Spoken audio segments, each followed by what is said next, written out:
안녕하세요. 오늘도 하나님의 귀한 말씀을 함께 나누게 하신 우리 하나님께 영광과 찬송과 존귀를 돌립니다. 또 오늘 나누는 말씀이 하나님의 음성으로 성령의 기별로 우리 모두에게 들려지게 되기를 주님의 이름으로 간절히 기도합니다. 오늘은 디도서에 있는 말씀을 좀 살피려고 합니다. 오늘 말씀의 제목은 은혜로 된 친백성입니다. 은혜로 된 친백성. 디도서 2장 14절을 본문의 말씀으로 선택했습니다. 디도서 2장 14절. 그가 우리를 대신하여 자신을 주심은 모든 불법에서 우리를 구속하시고 우리를 깨끗하게 하사 선한 일에 열심하는 친백성이 되게 하려 하심이니라. 주님께서 우리를 위하여 대신 자신을 주신 것은 모든 불법에서 구속하시고 우리를 깨끗하게 하시고 선한 일에 열심하는 친백성이 되게 하기 위해서 자신을 주셨다. 그렇게 바울은 말을 합니다. 예수 그리스도를 만난 이후에 그리스도만을 전하기로 작정한 사도 바울에게 잊을 수 없는 동역자들이 있었습니다. 평신도들 중에는 아굴라와 브리스길라라는 부부가 있었고, 함께 목양을 감당해 준 사역자 중에는 디모데와 디도 같은 이들이 있었습니다.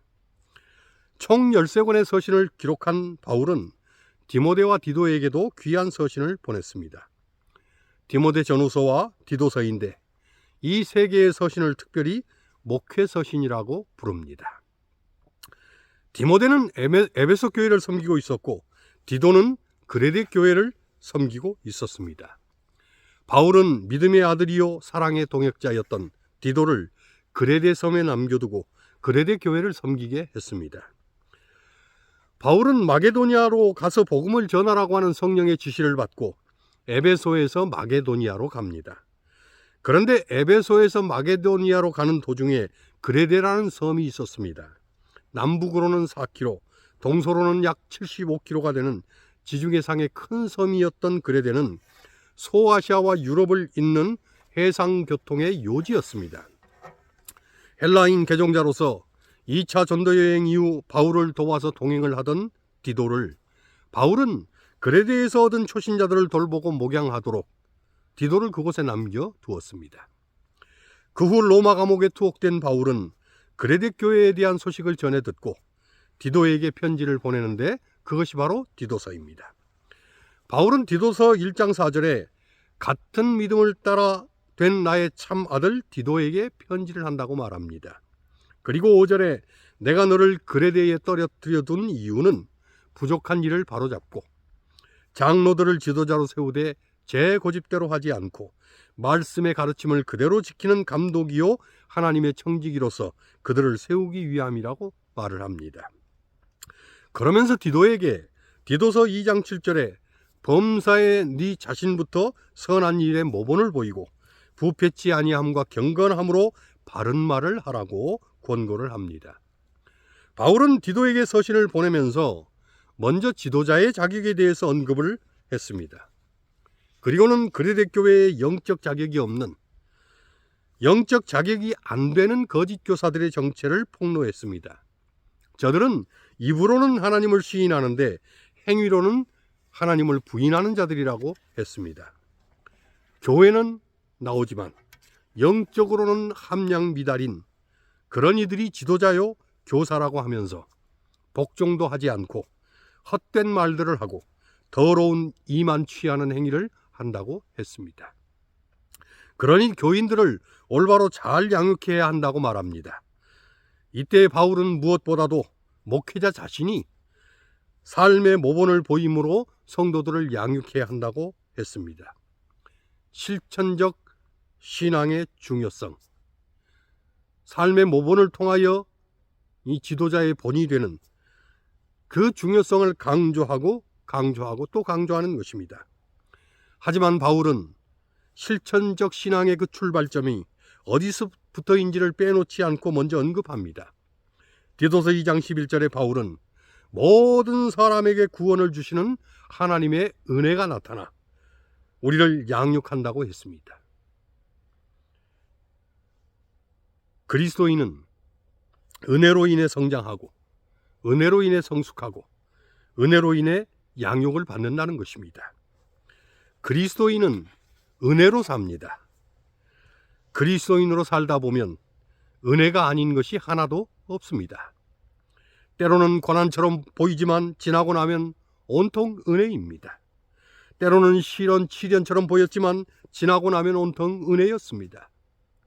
고난과 시련이 크면 클수록 하나님의 은혜는 더 넓고 더 깊고 높았습니다. 우리는 사실 한 치 앞을 보지 못하는 근시안들입니다.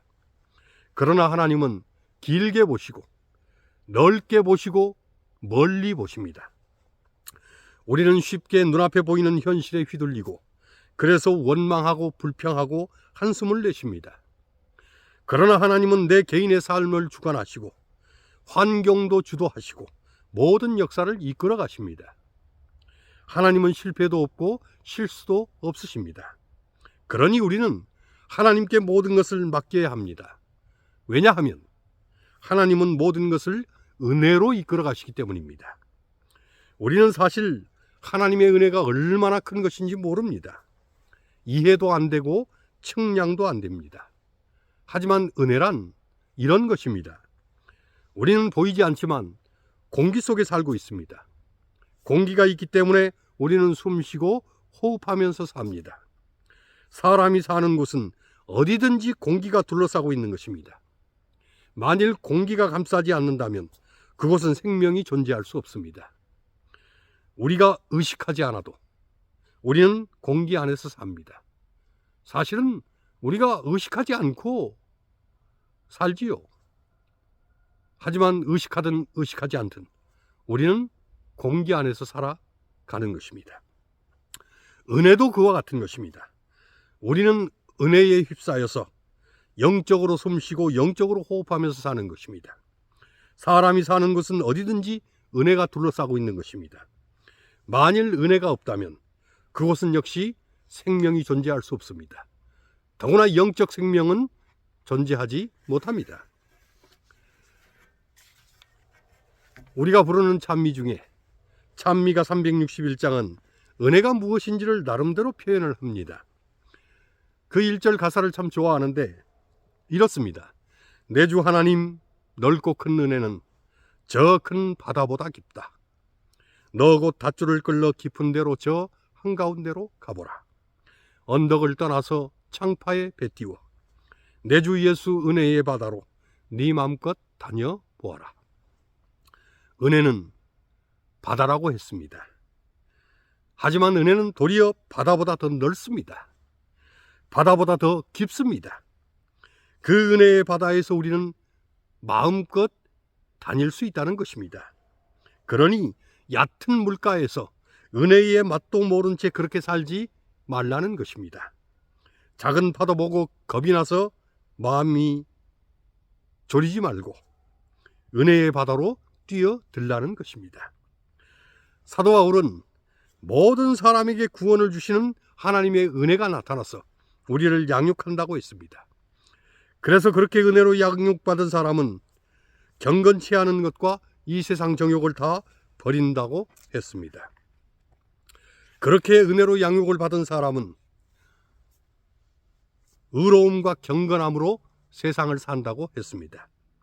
그렇게 은혜로 양육받은 사람은 복스러운 소망과 그리스도 예수의 영광의 나타나심을 기다린다고 했습니다. 무엇보다도 우리를 대신하여 자신을 주신 그리스도의 구속의 은혜를 아는 사람은 모든 불법에서 우리를 구속하시고 깨끗게 하신 그 은혜를 아는 사람은 선한 일에 열심하는 친백성이 되게 된다고 했습니다. 은혜를 맛본 사람은 그 은혜의 힘으로 반드시 반응하게 됩니다. 은혜라는 것이 사람을 가만히 있도록 놔두지 않는 것입니다. 그래서 시편 116편 12절에 다윗은 여호와께서 내게 주신 모든 은혜를 무엇으로 보답할꼬? 라고 고백합니다. 은혜를 아는 사람은 은혜의 값을 하는 것입니다. 다니엘 웹스터 휘틀이라는 사람이 있었습니다. 19세기 미국의 유명한 부흥 목사 드와이트 무디와 함께 미 전역을 순회하며 헌신했던 사람입니다. 미국 매사추세츠 주에서 태어난 휘틀은 회계학을 전공하여 은행에서 근무하며 안정된 삶을 살고 있었습니다. 그러던 1861년 남북전쟁이 발발하고 노예 해방을 지지하던 휘틀은 주저없이 북군에 지원을 했습니다. 휘틀은 곧바로 전투에 투입이 됐고 학력과 경력을 인정받아 얼마 지나지 않아 소령으로 임관이 되었습니다. 하지만 불행하게도 전투 중에 포탄 파편을 맞아 오른팔이 떨어져 나가고 부상 중에 포로가 되고 말았습니다. 출혈로 인해 병원에 후송되어 포로였지만 치료를 받게 되었습니다. 병상에 누워 괴로워하던 휘틀은 시간이 날 때마다 입대할 때에 어머니가 넣어주었던 작은 성경책을 읽기 시작했습니다. 사실 휘틀은 하나님을 믿지도 않고 예수 그리스도를 부인하던 사람이었습니다. 그런데 하루는 휘틀이 성경을 읽는 것을 지켜보고 있었던 한 간호사가 휘틀에게 와서 한 소년병사가 죽어가고 있는데 그리스도를 영접할 수 있도록 기도를 해달라고 부탁을 했습니다. 무료하던 차에 틈이 날 때면 성경을 읽고 있던 휘틀이 신실한 크리스천인 것으로 간호사는 생각을 했던 것입니다. 휘틀은 기도를 요청하는 간호사에게 자신은 그럴 자격도 없고 또 그럴 자신도 없다고 거절을 했습니다. 사실 휘틀은 그리스도를 영접한 적도 없었고 또한 기도라고 하는 것은 한 번도 해본 적이 없었기 때문이었습니다. 그런데 소년병사가 누워있는 병상을 그래도 걱정이 돼서 휘틀이 가봤더니 그 소년병사를 못 본 채 할 수가 없었습니다. 사경을 헤매며 누군가를 신음하듯 찾는 그 소년병사의 몸짓은 애처롭기도 하고 너무나 불쌍해서 모른 척 할 수가 없었습니다. 휘틀은 그 소년병사의 그 병상 침대 귀퉁이에 무릎을 꿇었습니다. 그리고 더듬거리며 먼저 자신이 지었던 죄들을 생각나는 대로 회개를 했습니다. 그리고 무엇보다 지금까지 하나님을 믿지 않았던 자신의 불신을 마음 깊이 뉘우치고 지금부터라도 예수 그리스도를 영접하고 그리스도인으로 살겠노라고 그 소년병사의 침생 모퉁이에서 개인 기도를 한 것입니다. 그렇게 기도가 끝난 다음에 휘틀은 이 소년도 예수 그리스도를 영접하고 구원을 얻게 해달라고 기도를 했습니다. 그렇게 개인 기도를 마친 후에 휘틀은 이 소년병사의 손을 붙잡고 그리고 그 귀에 대고 예수 그리스도께서 너를 정말 사랑하신다 라고 말을 했습니다. 그리고 예수 그리스도께서 너를 구원하시고 너를 도우실 것이라고 했습니다. 이 소년병사는 의식이 없는 것처럼 보이는 상황에서 갑자기 얼굴에 희미한 미소를 떠올리며 눈물이 눈가로 주르륵 흘러내렸습니다. 휘틀은 소년병사가 말을 알아듣는다는 느낌을 받았습니다. 그리고 더 힘껏 소년병사의 손을 쥐고는 예수 그리스도를 영접하라고 했습니다. 그러면 주님께서 너에게 반드시 영원한 생명을 주실 거라고 했습니다. 소년병사는 안간힘을 다하는 듯이 애를 쓰며 고개를 2번 끄덕거렸습니다. 그리고는 완전히 의식을 잃고 30분쯤 뒤에 세상을 떠났습니다. 하지만 그 소년병사의 손을 잡고 기도하던 휘틀은 그 소년의 얼굴에서 고통 대신 평안한 모습을 보았습니다. 이 일로 휘틀은 감동을 받았고 남은 세계를 하나님을 위해서 살기로 작정을 합니다. 전쟁이 끝나고 고향으로 돌아온 휘틀은 시계회사에 입사해서 재무로 일을 했습니다. 그러나 하나님께 받았던 은혜와 그때에 다짐했던 헌신이 마음에서 떠나지를 않는 것입니다. 휘틀은 어느 날 무디 목사가 인도하는 부흥 집회에 참석하게 되었습니다. 그리고 자신이 사는 것은 오로지 하나님의 은혜라는 사실을 다시금 깨닫게 되었습니다. 그 순간 휘틀은 마음속에 떠오르는 영감을 통해서 노래를 짓게 되었습니다. 찬미가 382장 아 하나님의 은혜로라는 찬미였습니다. 휘틀은 하나님의 감동으로, 성령의 감동으로 아 하나님의 은혜로 그 찬미의 가사를 순식간에 써내려 갔습니다. 우리 찬미가에는 그 찬미가 382장의 작사자가 엘 레이턴으로 인쇄되어 있는데 다니엘 웹스터 휘틀은 기독교 명으로 이름을 나다니엘의 주님 말인 나단 네이턴으로 개명하여 불렀습니다. 그래서 다니엘 웹스터 휘틀 또는 엘 레이턴으로 기록된 그 찬미가의 작사가 그 연도를 보면 똑같이 1840년에 출생해서 1901년까지 생존한 것으로 동일하게 기록되어 있습니다. 작곡가인 제임스 맥그라나한과 함께 무디를 도와서 찬양을 이끌었던 사람은 엘 레이턴, 다니엘 웹스터 휘틀이었습니다.